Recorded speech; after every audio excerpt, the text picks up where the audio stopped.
नमस्कार दोस्तों, आज आपको इस वीडियो में एक ऐसे होटल कहें, ऐसे बिल्डिंग कहें जिसकी कहानी बताएँगे, जिसकी चर्चा खूब हो रही है और वो है ओयो। ना कोई ज़मीन, ना कोई बिल्डिंग, ना कोई अपना होटल, कुछ भी नहीं था। कोई होटल की प्रॉपर्टी नहीं थी, फिर भी दुनिया की सबसे बड़ी होटल चेन बन गया ओयो। तो फिर ये ओयो की कहानी क्या है? कितनी के टर्नओवर है और कौन है इसका मालिक? रितेश अग्रवाल की ओयो बनाने और ओयो की ब्रांड बनने की गजब की सक्सेसफुल स्टोरी है। ओयो की जो रितेश अग्रवाल है, उनके ब्रेन से निकला एक ऐसा आइडिया जो आज इतना बड़ा ब्रांड बन चुका है कि 7,000 का आईपीओ लाकर शेयर बाजार की कंपनी बनने की तैयारी में लगी हुई है। अब इस कहानी को लेकर पूरी विस्तार से आपको बताते हैं। टूरिस्ट स्पॉट से लेकर गली मोहल्लों के छोटे-छोटे होटलों को जोड़कर ओयो दुनिया की सबसे बड़ी होटल चेन तो बन गई, लेकिन ओयो का नाम हुआ थोड़ा बदनाम होकर। लेवल चिपक गया अब ओयो के साथ। ओयो मतलब सस्ता होटल, बजट होटल और सबसे बड़ा ओयो मतलब मौज मस्ती, अय्याशी का ठिकाना। और इसी लेवल को मिटाने के लिए रितेश अग्रवाल ने अब ऐसा फैसला किया है कि हंगामा मच गया है। Single is allowed. ओयो इतना बड़ा ब्रांड बना कि इसी पॉलिसी से, लेकिन अब कह रहे हैं कि सिंगल्स आर नॉट अलाउड। ये एक बड़ा पॉलिसी शिफ्ट है जो कि रितेश अग्रवाल ने लिया है। रितेश अग्रवाल ने जब ओयो की शुरुआत की थी, तब वो खुद बैचलर थे। शादी तो उन्होंने पिछले साल 2023 में लखनऊ की गीतांशा सुद से की। ओयो वाले रितेश ने शादी किसी ओयो होटल्स में नहीं, दिल्ली के ताज होटल में की थी। शादी का निमंत्रण देने पीएम मोदी से भी वो मिले थे। रितेश अग्रवाल ने ओयो जो खोला, उसमें ओयो ने होटल्स में चेक इन के लिए टर्म्स एंड कंडीशन रिवाइज्ड की है। नया नियम यह है कि ओयो होटल में बैचलर को कमरा नहीं दिया जाएगा।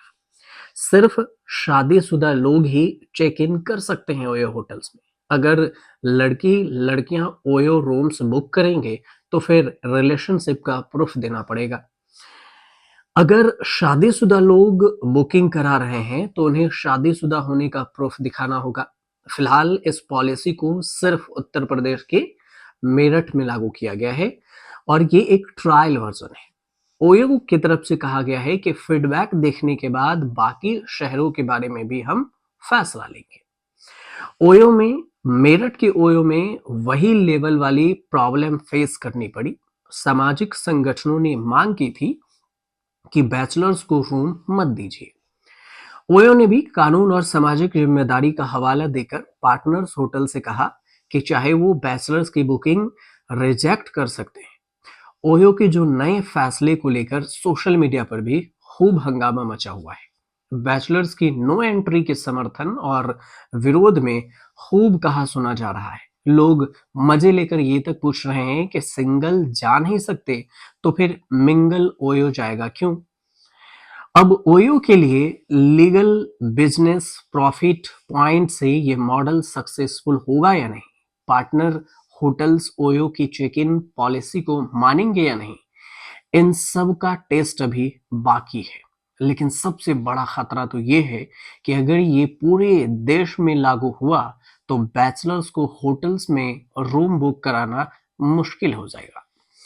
होटल्स को कभी कस्टमर्स से नुकसान का रिस्क भी है। अभी ओडिशा के कटक के बीसम गांव में जन्मे रितेश अग्रवाल का परिवार किराने की दुकान से चलता था। ये रितेश की कहानी है, काफी दिलचस्प है। पिता रमेश अग्रवाल बेटे को इंजीनियर देखना चाहते थे। स्कूलिंग करने के बाद पापा का सपना पूरा करने आईआईटी जेई एंट्रेंस एग्जाम की तैयारी करने में कोटा गए। वहीं से चीजें बदलनी शुरू हुई। इंजीनियरिंग नहीं करनी है और ये सोचकर कोटा छोड़ दिया। दिल्ली कोटा से दिल्ली आकर बीएससी में एडमिशन लिया, लेकिन कॉलेज ड्रॉप कर दिया। अपना खर्चा निकालने के लिए सिम कार्ड बेचने लगे। वही दौर था जब देश में स्टार्टअप की लहर शुरू हुई थी।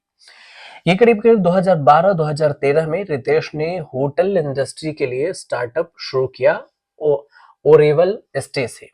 सस्ते होटल्स की जानकारी देने का कॉन्सेप्ट चला नहीं, लेकिन ओयो की बुनियाद पड़ गई। रितेश होटल बुकिंग के लिए सॉफ्टवेयर बनाया, ओयो रूम्स नाम का ऐप बनाया। लोगों को 300, 400, 500 रुपए में अनजान शहरों में रहने का ठिकाना मिलने लगा। ओयो रूम्स देखते देखते सुपर डुपर हिट हो गया। रितेश का कॉलेज ड्रॉप आउट करना सबसे बड़ा टर्न अराउंड साबित हुआ।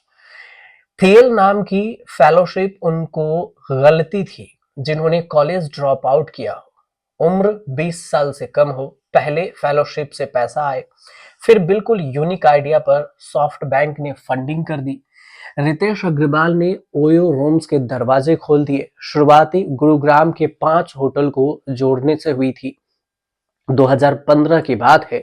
2015 में रितेश अग्रवाल ने ओयो शुरू करने की जो ये कहानी सुनाई कि कैसे टीवी के रिमोट कंट्रोल से आइडिया क्लिक हुआ। रितेश ने कहा कि जब वो अपने रिश्तेदार के घर पर जाते तो टीवी का रिमोट कंट्रोल उनके हाथ में नहीं होता था। वो कार्टून देख नहीं पाते थे और वहीं से सोच शुरू हुई और फिर होटल में रिमोट आपके हाथ में होता है और इसी से सस्ते होटल के आइडिया पर ओयो की नींव पड़ गई।